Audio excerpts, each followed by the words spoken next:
forgot who it was.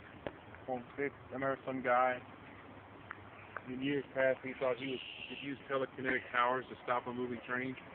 And he stood on the track and he got hit. Go figure. Yeah, that's really smart. You couldn't do it from the side of the track. I know. I was like, can you just step off the track a little? Nah, that shows doubt.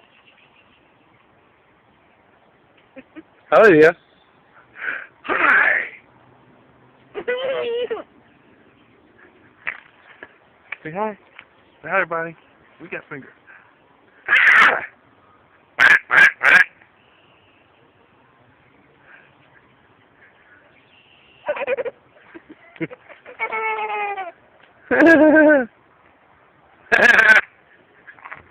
Can you download those videos on your Facebook, whatever? Mhm.